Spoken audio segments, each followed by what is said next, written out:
तशी काही माणसं विचारानं दरिद्री असतात आणि त्याच्यामुळे उद्दिष्टच जीवनाचं नसतं. विठाला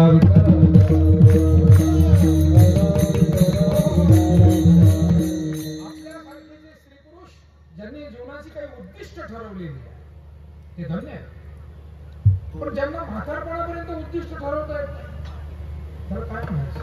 आपण नेमकं कशासाठी जन्माला आलोय, काय करतोय जीवनात, काय राहून गेलंय, काय करायला हवं याचा विचारच जर जीवनाचा होत नसेल आणि महात्मे ठरवून आलेले आलो याची कारणासाठी, ते म्हणतात आम्ही या कारणासाठी या आणि बोलिले जे ऋषी साच भावे वर्ताया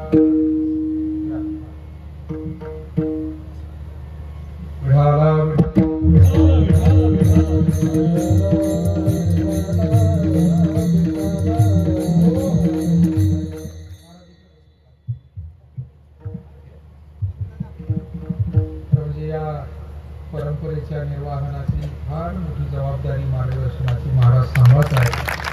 आपण त्यांचं अभिनंदन केलं पाहिजे. आणि मी तेच सांगत होतो की या मायबाप संतांनी या संतांचे हे देणे कल्पतरू होई जुने परिसा परिस अगाध देणे चिंतामणी ठेवल्या. काय कोणती उपमा संतांच्या दातृत्वाला आणि कर्तृत्वाला देणार, ते अनुपमेय असं आहे.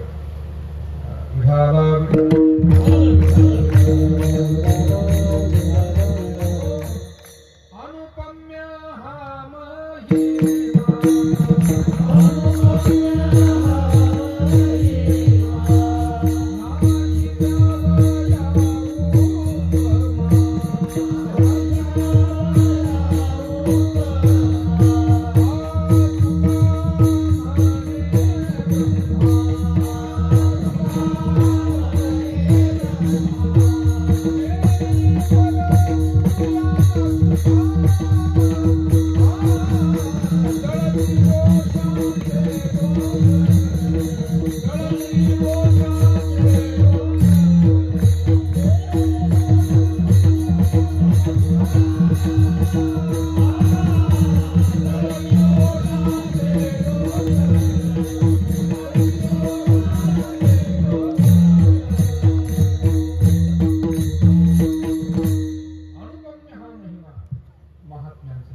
याची कारणासी कोणतं कारण बोलिले जे ऋषी साच भावे.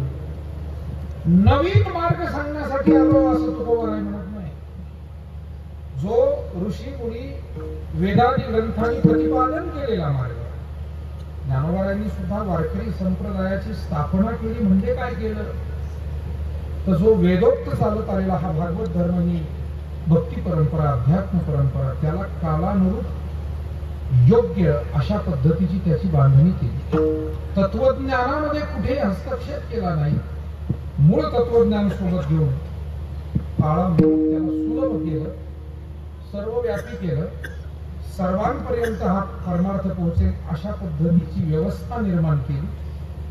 आणि परमार्थ करणाऱ्या सामान्याती सामान्य माणसाला सुद्धा संतत्व पदवी बहाल केली. बरंच काही कार्य ज्ञानोबारायांनी केलं. म्हणूनच आज आपण सर्व मंडळी या मंडपामध्ये सेवा करू शकतो.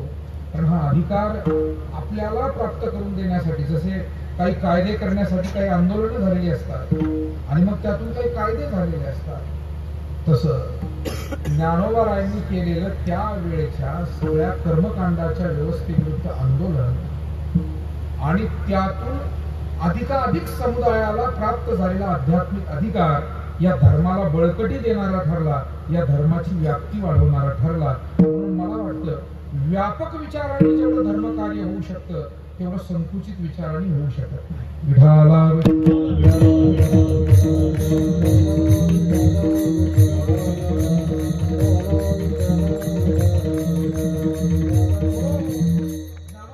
व्यापक होते. किती व्यापक होते तर मला वाटतं त्यांच्या विचारापर्यंत पोहोचणं हे फार कठीण आहे. माऊली म्हणाले विश्वची माझे घर. कठीण आहे. विश्वाला आपलं घर म्हणतायत कुटुंब म्हणतायत. नुसतं नातं होतं नाही, हे माझे कुटुंबीय आहे. या विश्वातले सगळे जीव मात्र आणि सगळे लोक इतकं व्यापकत्व ज्यांच्या अंतःकरणात. आणि म्हणून त्यांनी वारकरी पंथाची स्थापना केली. पण ते पायाभरणी करताना, स्थापना करताना ते म्हणतात, व्यासांचा मागोवा घेतो, भाष्यकारा ते वाटत असतो, अयोग्यही मी न पवतू के जाईन. ते म्हणाले, मी व्यास महर्षींचा मागोवा घेतोय, ते ज्या मार्गाने गेले, वेद मार्गे मुनी गेले, त्याची मार्गी चालेलो, चालता धनुर्धरा, रंगाकारी हरत, नकळेची विषय अंधा, म्हणून उघड बोली, ज्ञानदेव निवृत्तीचा, द्वैत सर्व निरसरू. वेद मार्गे मुनी गेले. जगामध्ये कधी कधी वेगळा मार्ग निर्माण करण्याकडे काही लोकांचा कल अधिक असतो. मला वाटतं आपल्याला पूज्य वामन बाबा, सावळराम बाबा या सर्व गुरु परंपरेविषयी यासाठी सुद्धा कृतज्ञ राहावं लागेल की त्यांनी आम्हाला तलावात आणून सोडलं नाही, त्यांनी मूळ समुद्राच्याच प्रवाहामध्ये आम्हाला ठेवलं, त्या वारकरी संप्रदायाच्या प्रवाहात ठेवलं. त्यांनी ठरवलं असतं तर स्वतःचा एखादा छोटासा पंथ ते निर्माण करू शकले असते. एवढी प्रतिभा त्यांच्याकडे होती, अनेक संतांकडे होती. त्यांना माहिती होतं याच्यातून नाव होईल, परंतु मुक्ती मिळणार, परमशांती मिळणार, सद्गती मिळणार. तर नावलौकिकापुरता तो परमार्थ. मायबाप जगामध्ये अनेक पंथ हे आपण अनुकरण करावं, आदर करावा असे आहे, कारण ते मूळ तत्वज्ञानाला सोडून नाही. पंथांचा तत्वज्ञानाशी काय संबंध आहे हा अभ्यास करा. बाकी काय उपासना वेगवेगळी प्रत्येकाची असू शकते. कोणी भजन करेल, कोणी ध्यान करेल, कोणी पूजा करेल, पठण करेल. याच्यात वाद होण्याचं काही कारण नाही. करू द्या. उपासना विविध अंगाने करता येते. त्यांची फिलॉसॉफी काय हे समजून घ्या, मग तो पंथ आस्तिक आहे का नास्तिक आहे हे ठरवता येईल.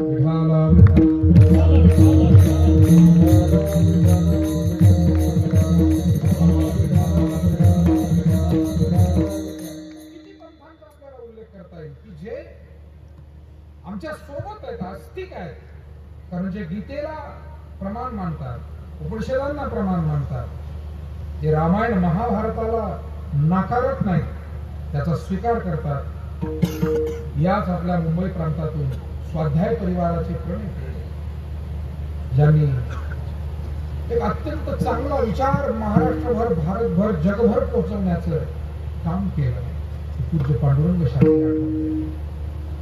जरूर एक वेगळा पंथ आहे, पण तुम्ही तत्वज्ञानाच्या नात्यानं त्याच्याकडे पहा. उगीच काहीतरी आलतू फालतू नाव ठेवायचं म्हणून उठायचं आणि गुडघ्यात मेंदू असलेला कुणी नाव ठेवायचं, याला काय अर्थ नाही.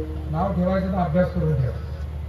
काय तुम्हाला नाव कशामुळे ठेवायचंय ते सकारण सांगा, मग त्या टीकेलाही अर्थ असतो. हल्ली काय होतं, काहीच नाही सुचायला लागलं का कीर्तनात लोक शिव्या द्यायला लागतात. हा एक नवीनच फंड आला.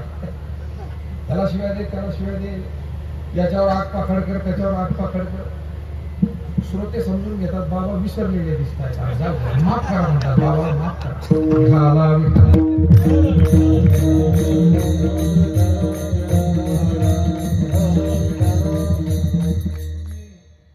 एक उदाहरण फक्त सांगितलं. आस्तिक पंथ, स्वाध्याय, असे अनेक पंथ आहेत. आता मी त्या काही समीक्षेला इथे उभा राहिलेलो नाही, त्यामुळे तो एक वेगळा भाग होईल. आणि मग मला आस्तिक पंथ सांगितले की तुम्ही नास्तिक विचाराला, आणि मग मी वादात पडेल, तेव्हा त्या वादात मला जायचं नाही. पण तुमच्यावर मी हे सोडतो,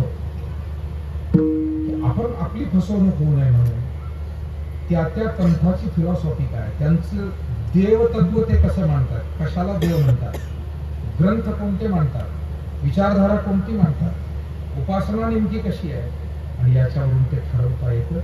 आणि म्हणून मायबाप बरेच पंथ असे आहे की त्यांना राम आणि कृष्ण हे देवाचे अवतार झाले हेच मान्य नाही. इथूनच त्यांचा आणि आपले वाटा वेगळ्या होता. ते त्यात श्रीराम आणि श्रीकृष्ण जे या भारताची ओळख आहे, श्वास प्रश्वास आहे, या भारताच्या भूमीमध्ये राम आणि कृष्ण वजा केले, बाकी उरेल काय शिल्लक मला सांगा. ज्ञानोबारांतले रामकृष्ण नामे ही दोन्ही साजिरी, हृदय मंदिरी स्मरण. बोलिले जे ऋषी ज्ञानोबा म्हणले मी मनाचा मार्ग प्रतिपादन करणार, मनात आलं काही लोकांना सोयीचं सांगायला लागलो असं नाही, जे ऋषीमुनींनी सांगितलं ते सांगेल. आणि कसं सांगेल? स्वार्थ भावनेने सांगणार नाही, साच भावे आणि वर्तन करून सांगेल. तुका म्हणे वर्तोनी गावी त्याचे पाय माझे जीवे. तुकोबाराय म्हणाले आम्ही जे सांगायचे त्याचं आचरण करून सांगू.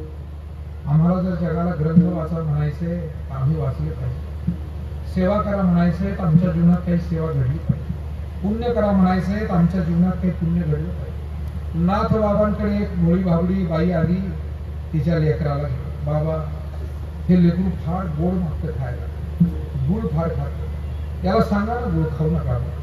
एकादशीला वारीला आलेली ती माय माऊली भोळी भाबडी, नाथ बाबाने त्या मुलाच्या डोक्यावर हात फिरवला, आई साहेब पुढच्या वारीला या, पुढच्या महिन्याला एकादशीला या, मी तुमच्या मुलाला सांग. महिना निघून गेला, ती माय माऊली पोराला घेऊन लेकराचं दुखणे बरे व्हावे, त्याला काही त्रास होऊ नये, पुन्हा घेऊन आले. बाबा माझ्या या पोराला आशीर्वाद द्या, त्याला सांगा गोड खाऊ नको, हे गुळ खातंय, गोड फार खातंय. नाथ बाबा त्याला म्हणले बाबा गोड खाऊ नको.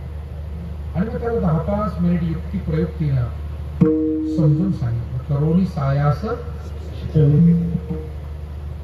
बाईसाहेब म्हणाले महाराज तुम्ही आता जो उपदेश केला तो मागच्याच महिन्याला केला असता तर मला आणखी त्रास कशाला झाला असता, हे तुम्ही मागच्या महिन्याला सांगू शकत नव्हते का?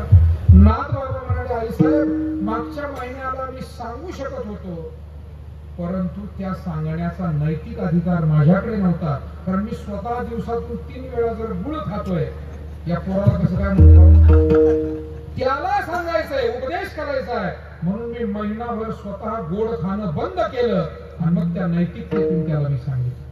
मायबाप हो, आमच्या समोर आलेली जी ग्रंथ संपदा आहे ही अशी नैतिक ग्रंथ संपदा आहे, ध्यानात ठेवा. हे उगीच काहीतरी सुचलं, सिगरेट ओढता ओढता कादंबऱ्या लिहितात तशी ज्ञानेश्वरी नाहीये.